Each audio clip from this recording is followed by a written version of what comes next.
On this week's Waypoint, Vi gets jinxed, TSM fans cause some controversy, and the Season 3 Week 2 of the LCS World Championships.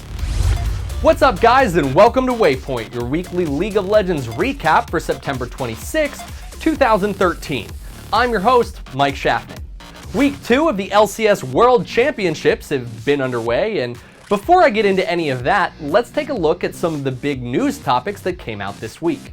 First up, it appears as though Fathands, Vi had her champion page vandalized. Visiting her champion page on Riot's website reveals a bunch of pink spray paint hate all over the various information. Scratching out and renaming all of Vi's abilities to things like Wussy Vest and Fail Train or Police Brutality, it's clear that whoever did this has a little bit of spite when it comes to Vi. Or maybe some of you out there like to call Vi V, which could have bigger implications since it was signed at the bottom X was here. Could the person who did this be a new champion, and possibly even Vi's sister? Or is it the one who was teased in the pool party poster from PAX Prime? Surrender at 20 discovered that the file path for the site reads Jinx_assets, so maybe the X stands for Jinx. Whoever it is, it's safe to assume that we'll see them soon, as they left a foreboding warning in Vi's lore page stating, "Be back soon enough." Well, it appears that back soon enough means that before I can even post this video. Right as I got done shooting this morning, Riot released a tease for the upcoming champion, Jinx. Spoken from Vi's perspective, it appears that Jinx is an outlaw who wandered into town and began causing chaos simply because she's having fun. Once more, the tattoos and colors associated with this champion seem to correlate to the image in the pool party poster, as well as in this new picture, we get to see the weaponry that Jinx might be wielding. Like a Shark PG? Maybe? No? I'm just gonna go this way. Now, during the World Championships, a rather big controversy has broken out thanks to some rather boisterous TSM fans who were watching at the Staples Center. To give you guys a little bit of an idea, take a look for yourselves. But right now, there's a gank potentially on this top. Dyrus does not know this is happening. Bangi has this for free. Dyrus has got flash available along with exhaust, and well, he's feeling the pressure. The crowd are cheering him. He's trying to get away. He gets caught with the counter strike after the flash. Exhaust goes down, but that will be first blood for Bangi. Now, I'll let you guys judge that for yourself, but the controversy starts due to the fact that these cheers can be heard by the pro players as well. Put yourself in their shoes. You're standing there minding your own business in the lane when an uproar from the crowd begins to slip into your ear. It's clear that there's a gank about to happen, but where? And now, do you back away and steal what was a well-earned gank from the enemy team simply due to outside factors? In fact, Dyrus even spoke up about this and stated that, "When they did it, I knew the ganks were coming. I felt bad and I just sat there and died." Even more vocal about the issue is Hotshot, who posted on Reddit complaining that Riot should get soundproof booths for the players during these tournaments. He claims to have heard countless barons and ganks that were happening because the speakers and audience were too loud for the so-called noise-canceling headphones. In the spirit of competition, this has to be a delicate thing for players to handle. On one hand, you don't want to steal away a well-deserved kill, but you also don't want to willingly feed the enemy team. Players can't expect audience members and announcers not to get excited or loud when the heat gets turned up. And maybe building player booths is the next step that needs to be taken. Because this isn't the first time we've seen drama at the World Finals. Last year during Season 2, Azubu Frost came under fire when they were caught cheating for constantly looking at the minimap and gaining insight to the enemy team's location. While Azubu's is a much more intentional infraction, both are causing a lot of controversy, so I turn to you guys. What should Riot be doing to better handle these issues in future tournaments? Let us know by leaving your thoughts in the comments below. Let's move on to a topic I know you guys are all excited about with the World Championships, but first I want to tell you guys about a sponsor that helps make this show possible. Shutterstock is a must-have tool for anyone in the creative industry. With over 20 million high-quality stock photos, illustrations, vectors, and video clips, Shutterstock helps you take your creative projects to the next level. Honestly, Shutterstock images can be found all over the place, and I encourage you guys to open your eyes and try and find some. For example, in the series finale of the Showtime show Dexter, I actually spotted one of the Shutterstock assets that I teased in an earlier episode of Waypoint. It seems that even for Showtime shows, it's much more cost-effective to go to a service like Shutterstock than spending the time to make these assets on your own. So I'm going to issue you guys a challenge. If you can find one other occurrence of a Shutterstock graphic used in traditional media, I'll offer the first person who tweets me a link $10 in Riot points. If you guys want to try Shutterstock today without using a credit card, you can sign up for a free account and save all of your favorite images to a lightbox to review them later. Once you're ready to purchase, use the offer code GAMEBREAKER9 and you'll receive 25% off your new account. The quarterfinals were also underway and started out with Fnatic vs Cloud9. Both teams seemed evenly matched, but it all started when Fnatic caught Lemon Dog Sona out while she was warding, giving Corki first blood. Cloud9 was able to pick up the first and second dragons, but the team fight that followed ended in Fnatic's favor 3-1. Nation's taken very low though. Sneaky also off the side. Stand United going to come in. Yellowstar does manage to pick up one kill. High getting focused on. High is going to go down to the back there. Pushu still low, but you can see he's putting damage down towards Ball. Cyanide is going to come out of this one. After that, it was entirely Fnatic's game, and they continually caught Cloud9 members in the jungle and out of position.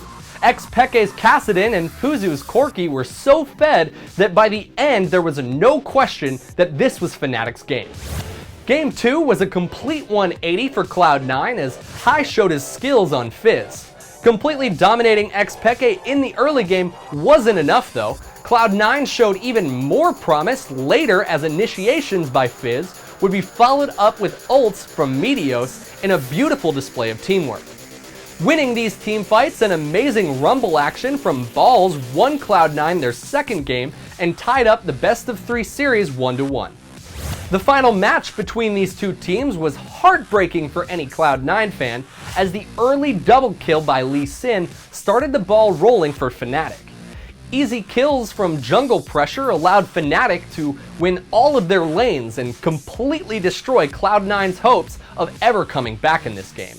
By the time Fnatic made their push on Cloud9's base, the kill score was an astronomical 18-0. Sorry, America.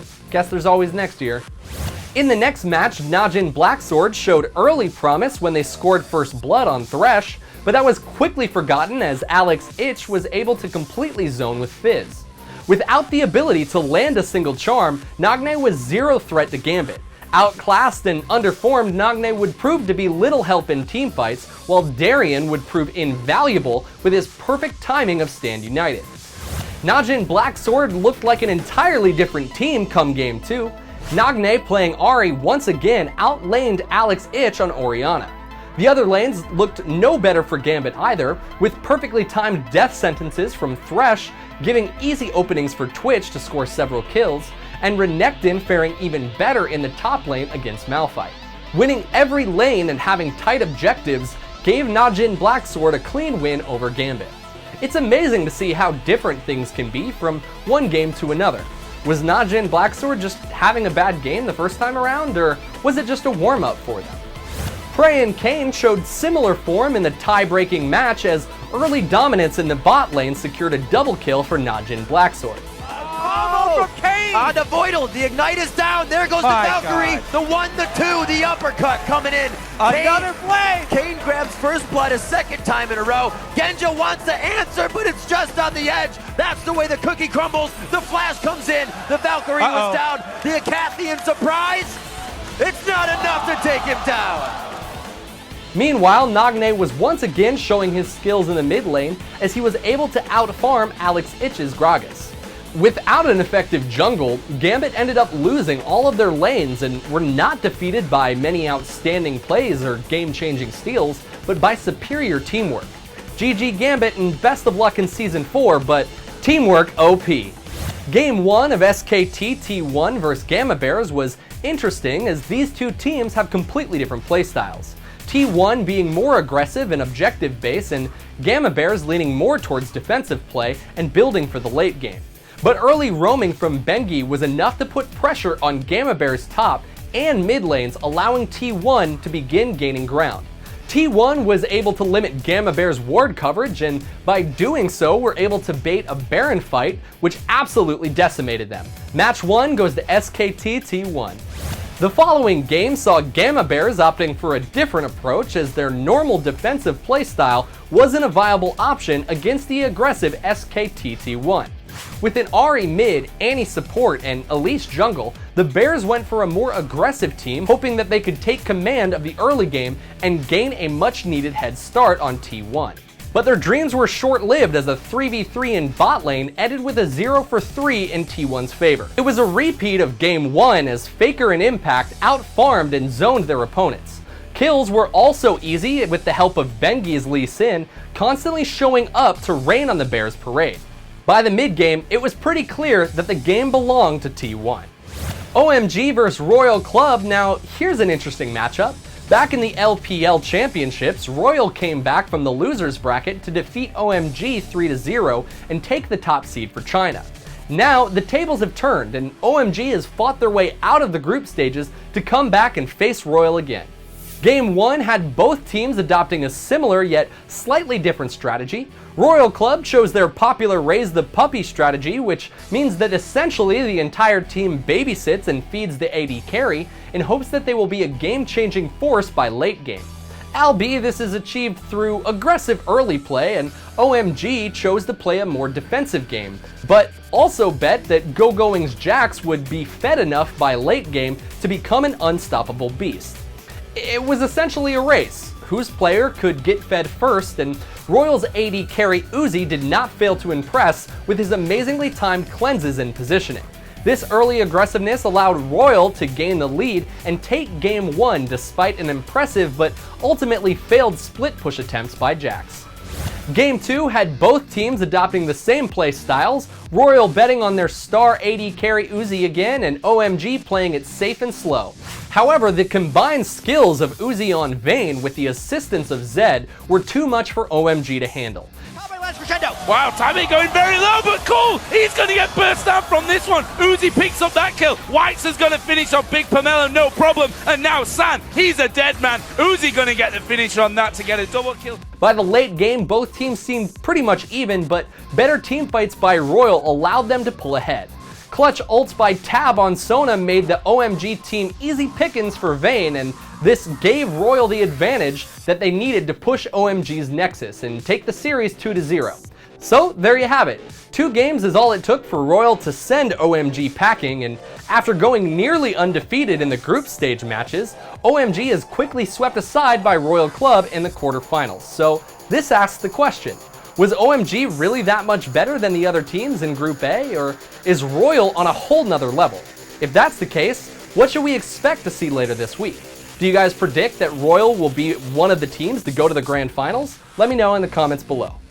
Finally, if you're paying attention to the World Championships and looking to score some free Riot points in the coming weeks, our good friends over at LOLKing are giving away free Riot point codes for the remainder of the Season 3 Championships. To enter, all you have to do is share your thoughts and opinions on the match in the comments section of that game.